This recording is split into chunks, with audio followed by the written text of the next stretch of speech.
Machángara, uno de los principales afluentes de la capital, presenta niveles críticos de contaminación. En sus aguas se han identificado al menos 26 familias virales, además de presentar niveles superiores a los permitidos de químicos y grasas. Esto se ha convertido en un tema que ya no se puede dejar de hablar. Bienvenidos a Machángara en Voces, un programa y un espacio en donde hablaremos con expertos de diferentes áreas que han investigado y trabajado con el río Machángara, su deterioro y su posible recuperación. Este espacio forma parte de Machángara nos une, una iniciativa comunicacional y periodística que busca unir a los diferentes actores de la ciudadanía para generar conciencia sobre este río. Yo soy Melanie Corrales, estudiante de comunicación. Y yo soy Natalie Tomalá, estudiante de periodismo en la Universidad San Francisco de Quito. Vamos a comenzar esta serie con Jaime López. Él tiene un gran perfil, él es arquitecto por la Universidad San Francisco de Quito y doctor por el programa de proyectos arquitectónicos de la Universidad Politécnica de Cataluña. Su trabajo se enfoca en la relación entre territorio, ciudad y territorio. Ha dirigido tesis universitarias con propuestas integrales para la regeneración del río Machángara, abordando su deterioro ambiental, social y urbano desde una mirada histórica, geográfica y morfológica. Bienvenido, Jaime, ¿cómo estás? Muy bien, muchas gracias. Gracias por invitarme. Bien, Jaime, queríamos comenzar contigo preguntándote un poco sobre estos proyectos que has trabajado desde tu carrera junto a tus estudiantes. ¿De qué se tratan? Bueno, el proyecto se trata de tener una mirada un poco más amplia sobre el río Machángara. ¿A qué me refiero con eso? El río es uno de los componentes de la cuenca hidrográfica. La cuenca hidrográfica está compuesta por topografía, suelos, está compuesta por una serie de quebradas que alimentan el río y una serie de drenajes que alimentan el río. Mucho énfasis se le dio durante el año 2024 precisamente a la condición específica del río. Sin embargo, es la cuenca hidrográfica la que necesita ser restaurada, no solamente el río. Entonces, desde esa perspectiva, planteé a mis estudiantes la realización de un plan que estudie la cuenca hidrográfica y la posibilidad de restaurar el balance hídrico de la misma. ¿Por qué digo restaurar el balance hídrico? Porque en este momento la cuenca hidrográfica del río Machángara, que es una de las principales cuencas sobre las cuales se asienta la ciudad de Quito, está completamente desbalanceada. No sé si ustedes saben, pero el agua que nosotros recibimos, el agua que nosotros utilizamos en Quito, no viene del río Machángara. En realidad viene de las cuencas orientales. El río Machángara recibe casi el doble de su caudal por esto. Entonces, eso genera un desbalance hídrico dramático en realidad en el río. Además del hecho de que tenemos una gran cantidad de quebradas que han sido rellenadas o embauladas en la ciudad de Quito, lo cual también evita que la cuenca hidrográfica mantenga una relación sana con el río. Entonces, tú puedes restaurar el río, pero si no restauras la salud de la cuenca, tarde o temprano vas a volver a tener problemas.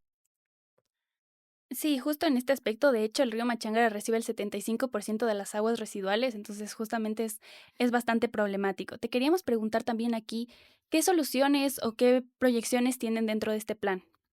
Bueno, primero la proyección del plan es a largo plazo.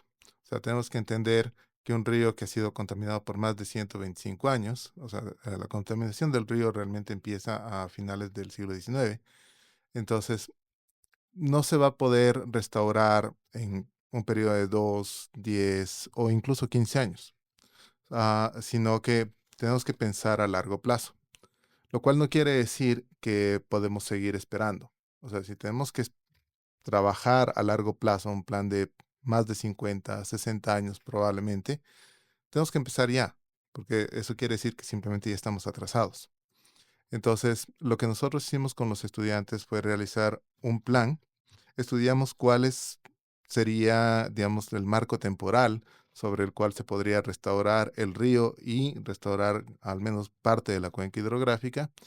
Y nos dimos cuenta que solamente para que el río esté limpio, estaríamos pensando en alrededor de unos 60 años. O sea, más o menos Wow. para el 2065, 40, 60 años. Para el 2065, 2075, recién estaríamos teniendo un río limpio.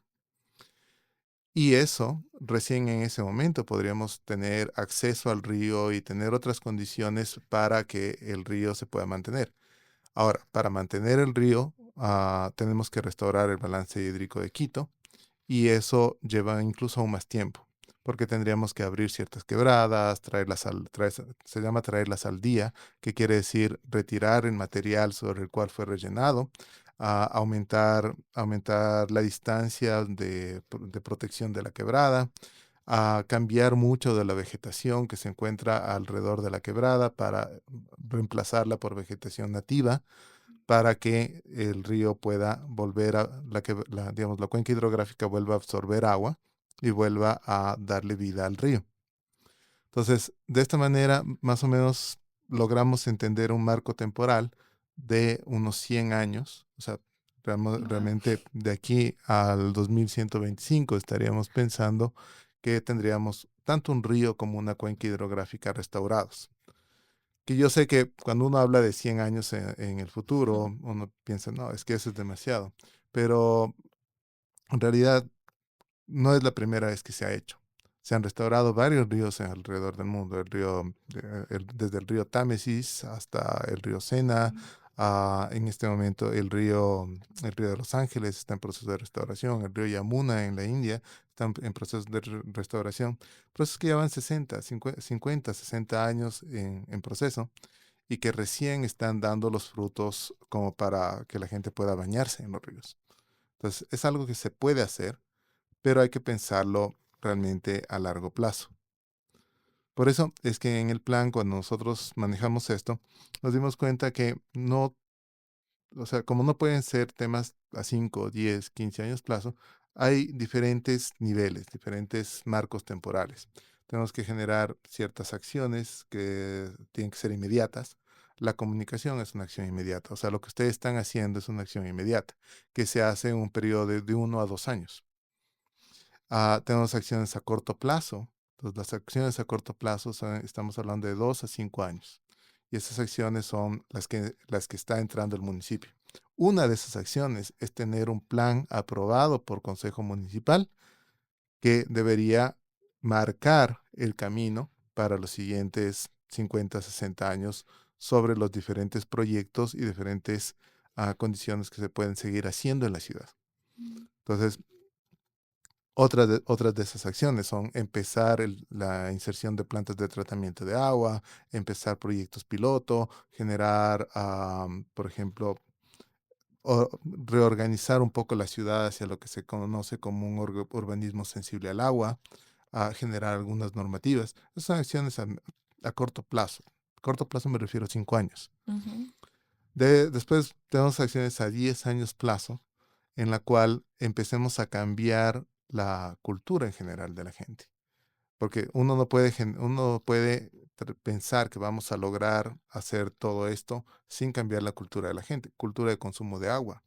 Por ejemplo, el quiteño consume muchísima agua, pero muchísima agua. Consumimos 2 o 3 veces lo que una persona promedio en el mundo debería consumir.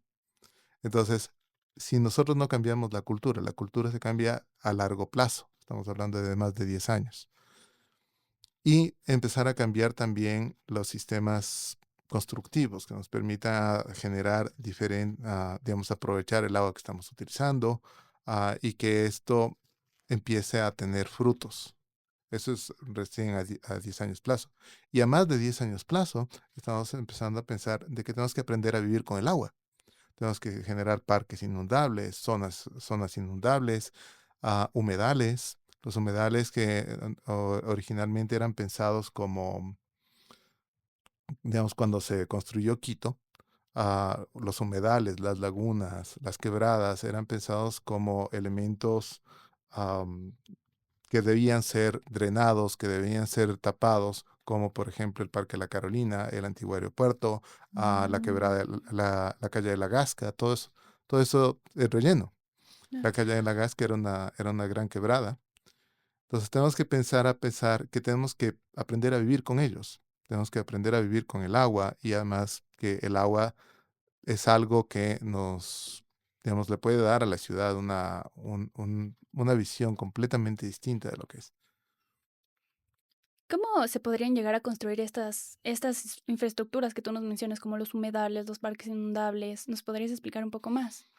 Verás, de estas infraestructuras se llaman sistemas urbanos de drenaje sostenible. ¿Ya? Y existen diferentes niveles, o sea, tú tienes diferentes tipos de infraestructura. Tienes algunas infraestructuras que se llaman inspiradas en la naturaleza, tienes otras infraestructuras que son basadas en la naturaleza, y tienes otras infraestructuras que mimetizan la naturaleza. Entonces, hay que entender sobre qué estamos trabajando. Las soluciones basadas en la naturaleza son literalmente piezas ingenieriles, pero que están precisamente, como dice, basadas en la naturaleza. Se estudia la propia ingeniería del ecosistema y se intenta reproducirla. Esto se llaman, y esto puede generar, por ejemplo, lo que se denominan como parques biofiltrantes, que no son otra cosa que ah, humedales artificiales, que se denominan. En otras ciudades en el mundo también se los denomina como parques esponja. ¿Por qué se los llama parques esponja? Porque tienen la capacidad de absorber agua. Ujú. ¿Ya? Entonces, esto se puede hacer. Hay, hay infraestructuras que son muy pequeñas, como por ejemplo lo que se llaman los jardines de lluvia, que son pequeñas franjas de lluvias que se colocan en las veredas, a lo largo de las veredas, que permiten filtrar el agua lluvia y separar lo que es el agua servida del agua lluvia. ¿Ya? Eso también se puede colocar en las partes de los edificios, alrededor de los edificios.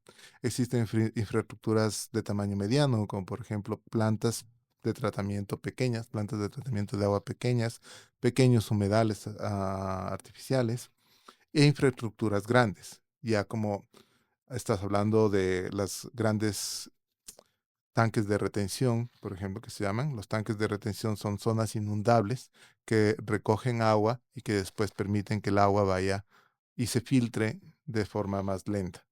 Entonces, existen diferentes escalas de este tipo de infraestructuras, desde soluciones muy pequeñas que se tienen que hacer en las diferentes veredas, en los diferentes edificios, hasta soluciones ya de tamaño metropolitano, en las cuales estás hablando de que se hace lo que se llaman los interceptores, que básicamente interceptan el agua servida y lo llevan a una planta de tratamiento ya de tamaños de servicio metropolitano.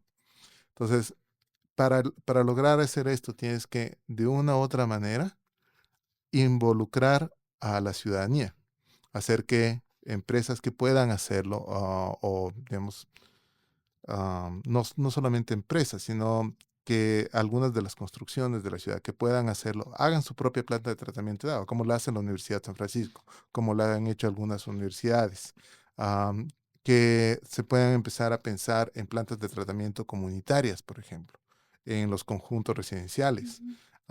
o también se pueden empezar a pensar en humedales artificiales dentro de los conjuntos residenciales, que o dentro de las urbanizaciones. Esas son soluciones, digamos, de mediano tamaño.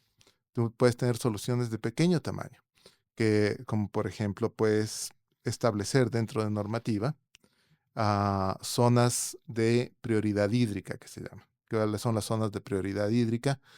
Zonas como la Carolina. La Carolina es la zona de mayor peligro de inundación de toda la ciudad, Ujú. ¿ya? Precisamente porque eso era una laguna. Ujú. Mm. Entonces, cuando existe, el municipio tiene la proyección al 2040 y toda esa zona tiene un gran peligro de inundación. Ha pasado que han habido, cuando en el 2000 hubieron una serie de lluvias Ujú. descomunales en el cual realmente se inundaron varios edificios, varios subsuelos de los edificios, incluso hubo muertos o heridos sobre esto. Entonces, la normativa te puede permitir generar zonas de drenaje sostenible dentro del mismo terreno particular que tú tengas. Esto es importante, ¿sabes, Nati? Porque justo cuando hablaba con Diego, él me mencionaba que cada cierto año el río crece y con eso también vienen las inundaciones, ¿no? Exactamente. Los, los ríos tienen, ¿cómo se llama? Fases. Ya cada cierto tiempo los ríos van a crecer, a 50 años, a 100 años, y que son básicamente el ciclo normal del río. Nosotros sabemos, por ejemplo, no sé si está por aquí, hicimos un análisis de las zonas de inundación del río. Nos dimos cuenta que hay varias zonas que podrían quedar realmente totalmente inundadas en la ciudad, como por ejemplo, no solamente, en este caso no sería la Carolina, porque la Carolina no tiene ese peligro de inundación por el río, porque el río está muy abajo, sino más bien la Carolina tiene peligro de inundación por Las lluvias. las Las lluvias, lluvias. por las Ujú. aguas internas. Sin embargo, zonas que sí tendrían peligro de inundación por una crecida del río sería Solanda, por ejemplo. Claro. Solanda se encuentra en una zona baja, es más, tiene problemas de subsidencia en este momento. ¿Qué quiere decir subsidencia? Se está hundiendo. ¿Ya? Ah, ¿Ya? Entonces, tiene problemas de subsidencia en este momento. Toda la zona de la Villaflora tiene el río, tiene la topografía del río que tú la puedes ver por acá, tiene la topografía del río casi a nivel de la calle. Ujú. Entonces, una crecida del río en un ciclo de 50 o 100 años, donde se aumente la cota del río, podría afectar a todas las personas que viven en Solanda, a todas las personas que viven en la Villaflora. Y estás hablando de que son 20.000 personas que viven ahí y con un río que además pensemos que el río está extremadamente contaminado, es un río que tiene en este momento unas bacterias resistentes a todo porque ah, los ecólogos han dicho que tiene una carga bacterial extremadamente alta.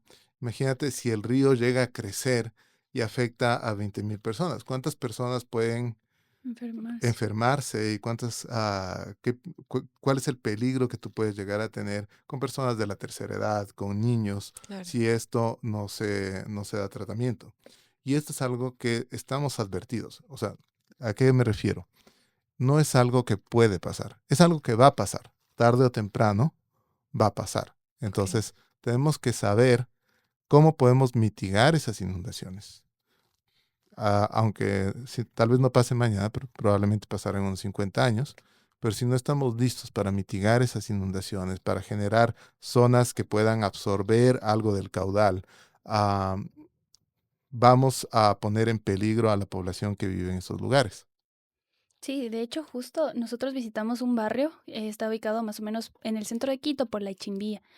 Y en la parroquia de Chimbía, perdón. Y este barrio tiene el río a nivel de las calles. Ujú. Entonces, y nos contaban que incluso antes de que estuviera tan contaminado ya se subía a las calles, ¿no? Entonces, ya se subía a las casas, se inundaban las casas. Y ahorita la solución que tuvieron fue poner un muro de contención. Te quería preguntar, ¿qué tan viable es eso? Verás, los muros de contención son lo que se denomina soluciones grises, en cambio. Gris porque Cemento. literalmente es cemento, Cemento, ¿ya? sí. Esos no duran mucho.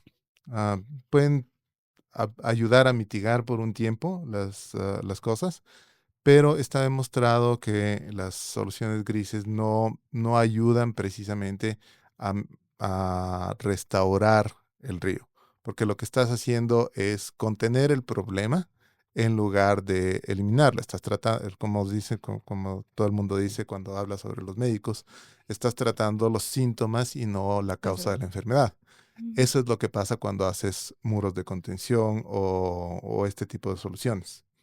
Entonces, básicamente estás mitigando el tema de la inundación, que lo vas a hacer por un tiempo. Si no logras restaurar la cuenca hidrográfica, la salud de la cuenca, y limpiar el río, tarde o temprano esa misma solución que tú tuviste va a ser ineficiente. Ah, ¿Por qué? Porque tarde o temprano, sobre todo en nuestro caso, por ejemplo, la ciudad sigue creciendo.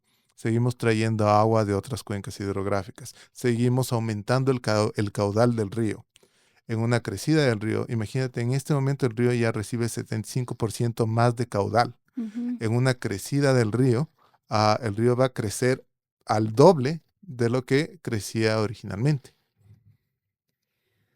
Es súper interesante lo que nos estás diciendo porque es algo que desconocemos. Aunque nosotros seamos comunicadoras y periodistas y hayamos investigado, hablar con expertos desde una perspectiva totalmente distinta.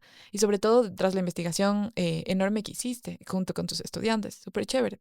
Me habías mencionado también, y ya con esta pregunta cerramos, que ustedes dividieron al plan por partes, ¿no? Por qué es esta división? Ya, eso te puedo Por enseñar. zonas. Ujú. Sí, Eso es básicamente metodología de trabajo. ¿Y por qué se hace eso?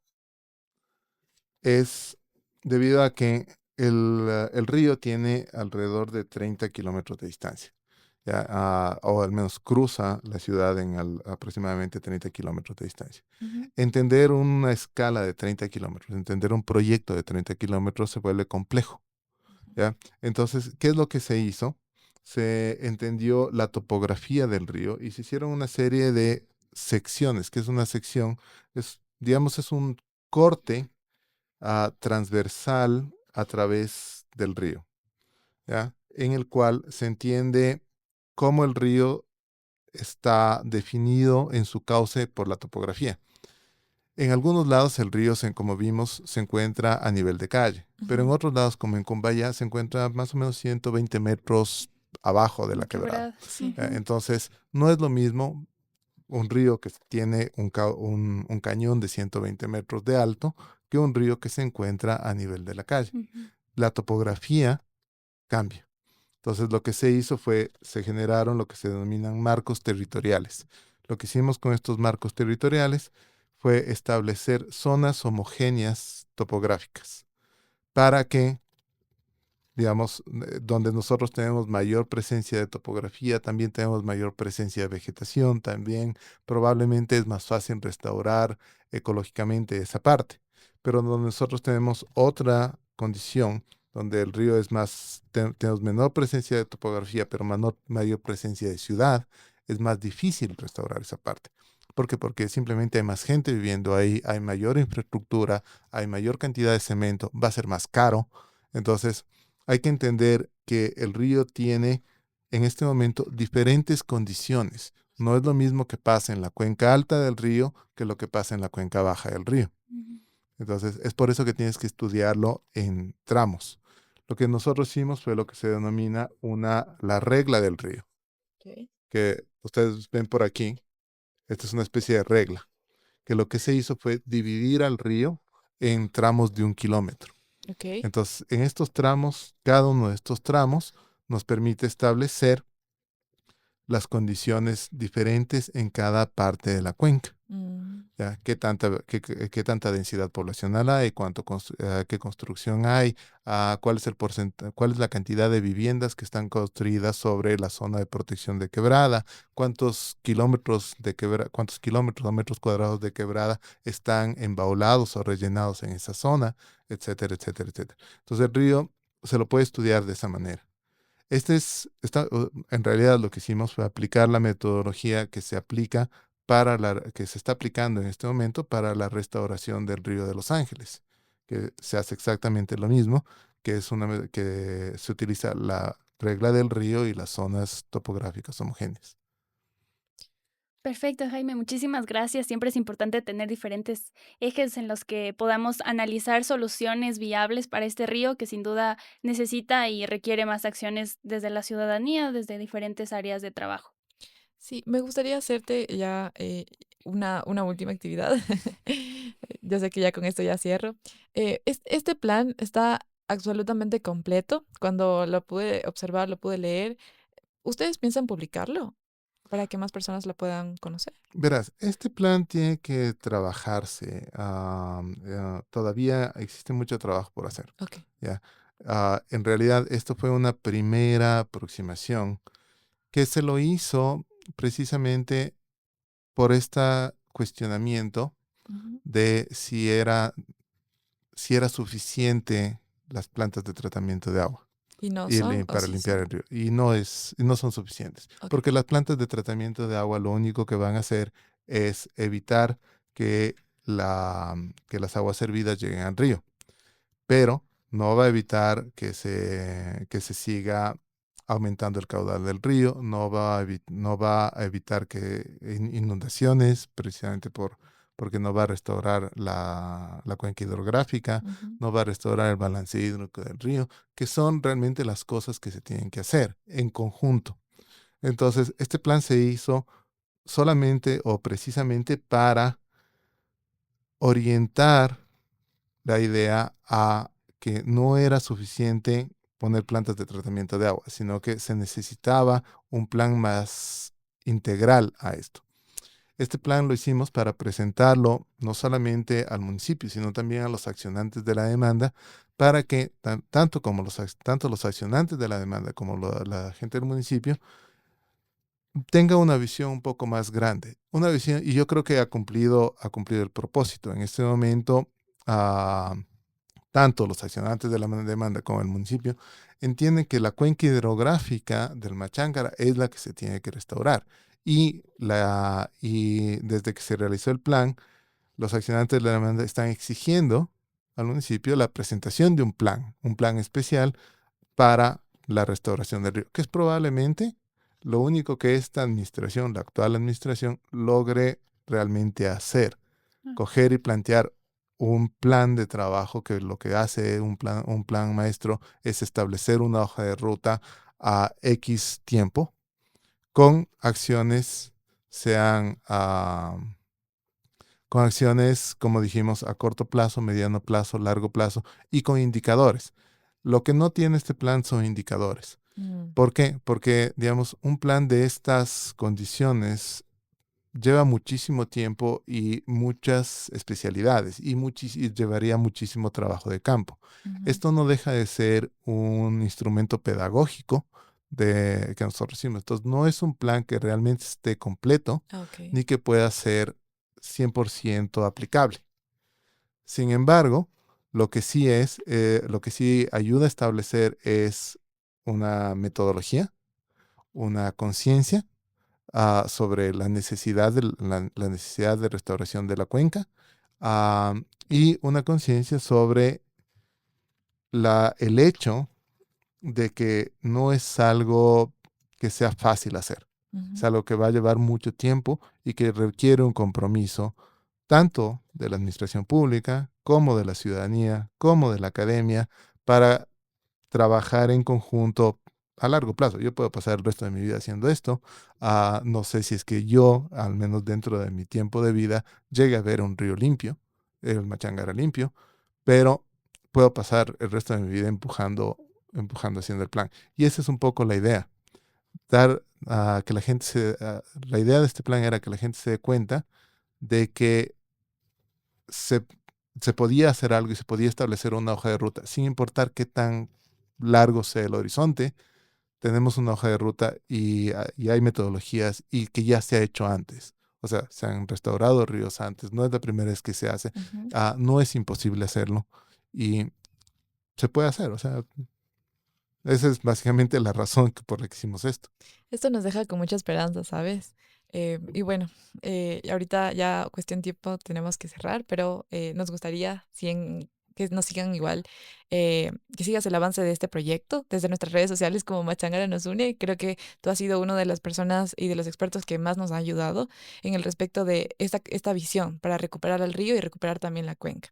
Entonces quisiéramos cerrar este primer capítulo, con la siguiente frase y que me gustaría que tú completaras. Entonces sería: recuperar el Machángara no es solo una cuestión ambiental, sino también Urbana. urbana. Sí, 100% urbana. Y te voy a explicar rápidamente qué es urbano. Urbano refiere relativo a la urbe. La urbe, la palabra urbe, nos viene del latín urbs, que quiere decir todo aquel elemento construido en la ciudad. El río Machángara es un río urbano. Y si lo queremos recuperar, tenemos que tener acciones dentro de la zona construida de la ciudad, no solamente acciones en la parte externa. Muchísimas gracias, Jaime, por tu perspectiva y por darnos más información de cómo se puede recuperar este río desde la arquitectura. Y bueno, esto fue Machángara en Voces. Gracias por escuchar. Nos vemos. Gracias.